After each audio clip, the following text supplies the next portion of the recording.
You have to have signed consent before making any physical move. And then that's so what? Really? Who thought that up? That's the stupidest thing I've ever heard. You know how awkward that would be? First of all, thank you very much for being here and helping us to wake up. I really appreciate it. So my question is, as a redeemed progressive, what is the key to empowering men in the Me Too age while maintaining healthy boundaries and strong behavioural expectations? We've had relatively reliable birth control since 1960. Okay, that's not very long.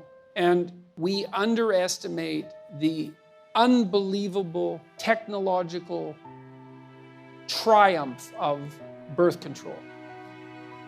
It's the hydrogen bomb, it's the transistor, like it's a major league transformation in human interaction. Women are now free from involuntary reproduction. That's never been the case in the entire history of the planet. Okay, we don't know exactly what to do about that. Okay, so the first idea in the 60s was, hell, let's party. And you could see why. It's like, what the rules for not engaging in promiscuous sexual intercourse seemed to have vanished. So we had a couple of decades of experimentation. It's like, well, how'd that go? Little hard on the family, I would say. That's not so good for kids. AIDS, that wasn't a plus. Could have killed us all. And it mutated, particularly to take advantage of promiscuous sex, because viruses are very tricky things. So it turns out that sex is a little bit more complicated than we thought. Well, it actually turns out that it's a lot more complicated than we think. Okay, and now it's 50, 60 years later, and we're trying to sort this out. It's like, well, when is it okay to have sex? Exactly. And when is it not okay to have sex? And what does it mean that it's okay? And what does consent mean? And the answer to that is, well, we never used to have to think these things through, because the rule was don't have sex until you get married. That was the rule. Now that isn't the rule. Okay, so what's the rule? Well, we're not having a conversation. Red Black lives are under We're waiting till attack. someone What does do we something do? that seems like it might be Red Black untoward, and then lives are mobbing under them attack. and trying What to do we extract do? the rule out that way. Red And it's Black not a very lives are effective under way of doing attack. it. What do we do? You want to decrease campus rape? That's easy. Get rid of alcohol. No one has that conversation. It's like, I did my PhD work on alcohol. 50% of the people who are murdered are drunk, and 50% of the people who kill them are drunk. And almost all the date rape situations are consequences of excess intoxication. But yet there's a party culture on campuses, and anything goes. And you also have this strange thing, especially on the radical left, which is unbelievably paradoxical, where absolutely every form of sexual expression imaginable is 100% permissible because sex is fine, but it's so dangerous that while you're dancing with someone at a Princeton mixer, you have to ask them 2 or 3 times if it's okay for you to continue. And that's actually the case, by the way. I'm not making that up. It's like, well, both of those things can't be true. Now, what's happening, I think, on the Me Too end of things and the affirmative consent end of things is the old sexual taboos are reasserting themselves. The idea that we can extract sex out from emotional intimacy, and especially emotional intimacy, I would say, psychological intimacy, maybe even from long-term relationship, I don't believe it's a tenable idea. I don't think we can do it. And a lot of what we're seeing is the backlash against that. It's like, well, I feel used.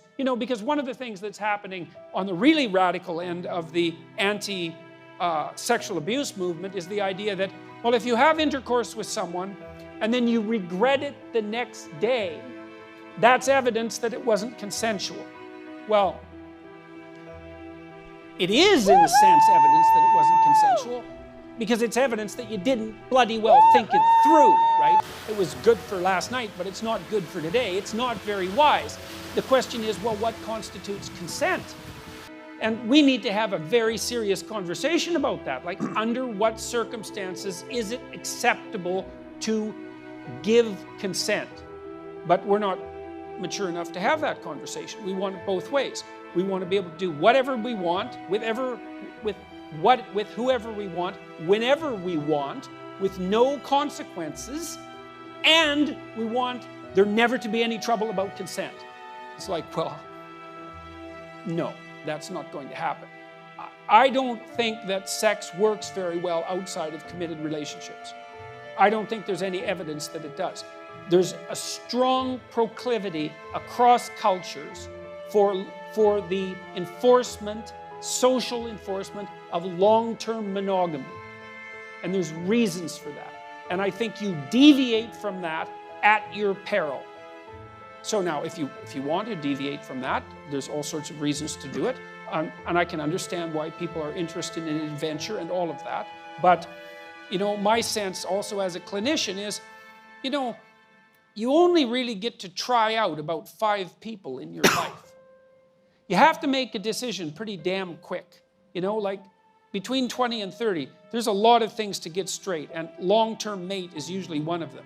And most of the time, people should be more careful with their sexual behavior when they're young, especially when they're drunk, than they are. And I just think it's so interesting that all of the taboo reconstruction is coming from the radical left. It's not what you'd expect at all. You'd think it'd be the damn right-wing Christians complaining about, you know, sexual immorality. It's like, no, it's the radical lefties. You know, you have to have signed consent before making any physical move. And then that's so what? Really? Who thought that up? That's the stupidest thing I've ever heard. You know how awkward that would be? You know, you're supposed to be able to do a little bit of nonverbal reading, right? I mean, that's part of romance. You don't see it. You ever see a movie where the 2 people who are dating exchange consent notes?